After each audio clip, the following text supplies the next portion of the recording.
What's going on, guys? In this video, I'm going to go over my thoughts on the new Inazuma craftable weapons, if I think they're worth crafting, who I would personally use them on, and if refinements on each of these weapons are really worth your resources. I've seen a lot of mixed opinions on these new craftables and wanted to put my thoughts out there after doing some math comparing these to the current weapons in the game. If it isn't clear by my R5 Amenoma Kageuchi, I do think this is a very good weapon to invest into. I don't really think any of these weapons are a bad investment, besides maybe the Catalyst at this point in time, but most of these are outperformed by other 4-star weapons in the game. That said, Genshin can be copium overload, and there are definitely players who haven't summoned enough, or just haven't gotten lucky enough to get one or more of the better weapons to use on their characters. I always thought that decent support weapons with energy recharge were what was lacking most from the craftable options, so the addition of these I think is overall very good for free-to-play players. We all also play this game differently. A lot of people like to invest heavily into weapons or artifacts that they can swap between characters, and that is probably the most efficient approach. I personally hate shuffling around artifacts and weapons and much prefer the characters that I use regularly to be built and ready to use at Abyss Reset or challenging events. So maybe you just want some extra weapons that you can permanently keep on a character. How do you guys feel about these new weapons, and are you crafting any for your characters? Let me know in the comments. With that out of the way, let's get into these weapons. Let's start with the sword Amenoma Kageuchi, which has an attack percent substat and gives flat energy when you use your burst based on the number of elemental skills performed. In my opinion, this is a very good sword. We not only have a damage boosting substat, but can get half or more of our burst cost back for free on several current characters. There's not a single current craftable weapon with an attack percent substat or one that gives energy, making this sword fill 2 niches. This is a pretty safe weapon to craft for general use, as attack will boost all damage sources on the majority of characters in the game, and energy is needed on almost all support characters as well as some main DPS units. In my opinion, this sword is mostly competing with the flute with its attack percent substat, and in some ways the festering desire, which gives energy recharge and a damage increase. Strength-wise, the flute and Amenoma have essentially equal damage scaling. At Refinement 5, the flute does give a bonus physical damage hit of 200% of attack approximately every 5 seconds, but this is really only good on main DPS units, and especially those relying on physical damage. Amenoma, however, gives very high amounts of energy at high refinements. At R5 on a character like Jean, this can provide over half of the energy needed for Jean's burst and allow you to not build any energy recharge and invest exclusively into damage. The characters that I think this can work well on are Ayaka, Anemo and Electro Traveler, Jean, Kaya, and Bennett, all of whom are attack scaling characters who benefit from energy recharge. I do think that refinements on this weapon are 100% worth it. Characters with 80 burst costs like Ayaka and Traveler will benefit most from higher refinements, as well as those who typically leave the field before collecting particles created from their ability. At R1, characters who can cast 3 elemental skills before their burst cooldown is up, like Jean, will gain 18 energy from the sword passive alone, which may be enough to avoid building any recharge depending on playstyle and team comp. At R5, this equates to 36 energy, which is likely overkill for a lot of characters. The other characters mentioned can only proc this effect twice during their burst cooldown, so higher refinements may be more beneficial. The fact that this passive has only a 5-second cooldown means that it works very well for characters with a short skill cooldown and high burst cost, and makes it more versatile than some of the other new craftable weapon options. The Claymore, I think, is another very welcome addition to the craftable lineup, and one that is overall pretty good for most Claymore support characters. This weapon is competing with the Sacrificial and Favonius greatswords and has a base attack and energy recharge substat that is in between the stats of these 2 other weapons. That already puts it in a pretty good spot.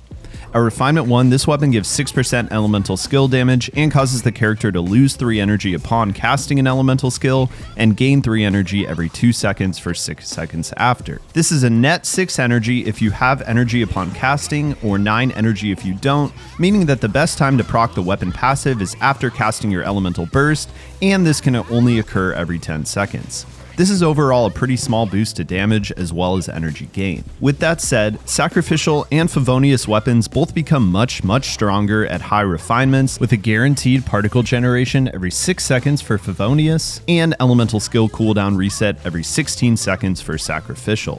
At low refinements, both of these families of weapons feel pretty underperforming to me. If you need to batter your team, Favonius weapons are great, but I don't find Sacrificial to be a great option for most Claymore users currently in the game. Even with Beto's high elemental skill damage, she can only take advantage of this passive every third elemental skill if used on cooldown, and the extra field time coupled with the ability to miss a perfect counter results in some diminishing returns. Chongyun is a character that benefits from Sack Sword, especially if you're using him primarily for his cryo infusion, but with his low burst energy cost, I think he's generally better off with damage-based weapons. With the current energy recharge weapons being fine, I think that this Claymore is also fine on most Claymore users, aside from Noelle, who already has the craftable white blind, and that it is one of the best 4-star options for Beto with her high burst cost and energy generation issues.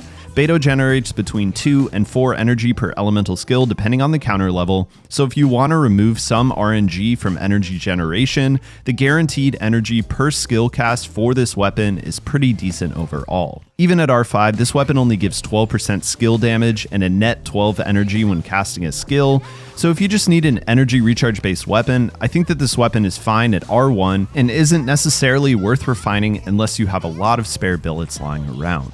Now onto the new craftable Hamayumi bow. At the moment, I think this is only really worth crafting for Yoimiya and Child, and only if you do not have Rust and can craft this bow at a higher refinement level than R1.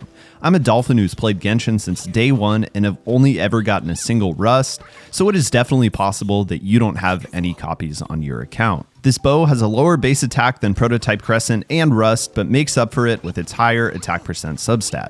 At R1, Rust increases normal attack damage by 40%, which goes up to 80% at Refinement 5, and this passive does not have any conditions. At R1, Hamayumi only gives 16% normal attack damage when you're less than 100% energy, and 32% when you have your burst up. This weapon therefore does not reach the normal attack scaling of a Refinement 1 Rust until Refinement 2, and is conditional on you not using your elemental burst. For normal attack characters, this weapon is outscaled unless you can get very high refinements in my opinion.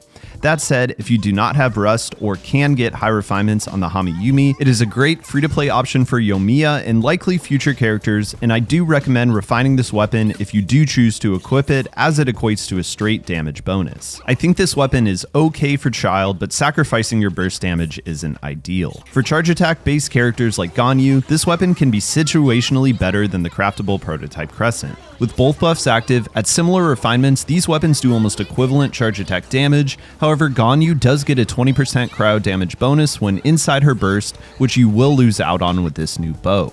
Crescent also gives an attack percent buff, which affects all of Ganyu's damage, but is dependent on hitting enemy weak points, which isn't always practical or possible. Both of these weapons have their upside and downside on Ganyu, and I think both are fine options, but will not personally be swapping my Prototype Crescent for the reason just mentioned. Next up is the new craftable catalyst, the Hakushin ring. This weapon has a high base attack and an energy recharge substat, but has a very specific passive that gives elemental damage bonus to elements involved in an electro reaction triggered by the catalyst user.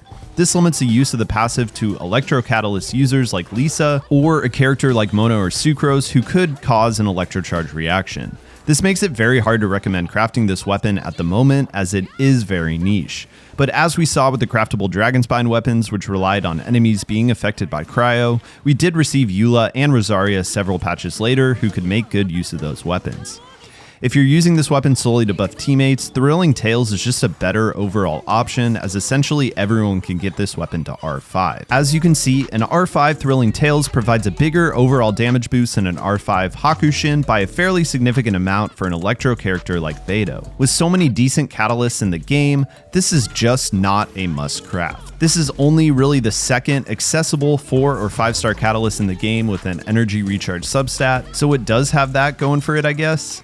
If you need energy recharge, I would just go with the Favonius Codex personally and generate some additional energy for your team over the minor damage buff that this weapon provides. Okay, last but not least, the new craftable Polearm. This is overall a pretty good weapon for Xiangling, providing energy recharge lacking from something like the Dragon's Bane, plus significantly more damage than something like Favonius Lance or Prototype Starglitter.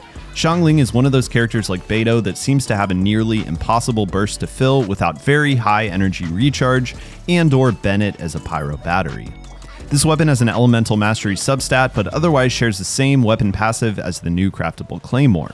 The elemental mastery secondary stat and damage bonus passive are outscaled by Dragon's Bane, but the additional energy is definitely needed and welcome for this character. Unfortunately, Xiangling really benefits most from increases to her elemental burst damage, which this weapon does not provide. Even then, I am planning to craft this weapon for Xiangling and refine it because I value energy regeneration on support Xiangling over the relatively small increase in damage that Dragon's Bane provides.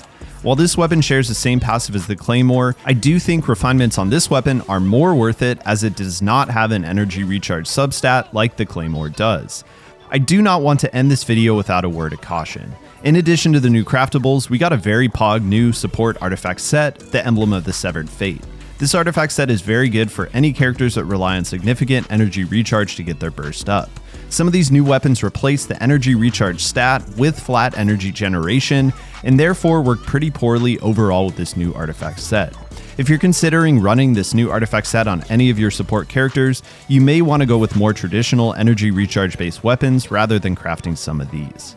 In the end, there are always trade-offs, but it is something to consider. Well, that's all I got for you guys today. If you guys found this video helpful, please leave a like and consider subscribing. I put out Genshin Impact videos just like this one every single week. I'll see you guys for the next video. Peace.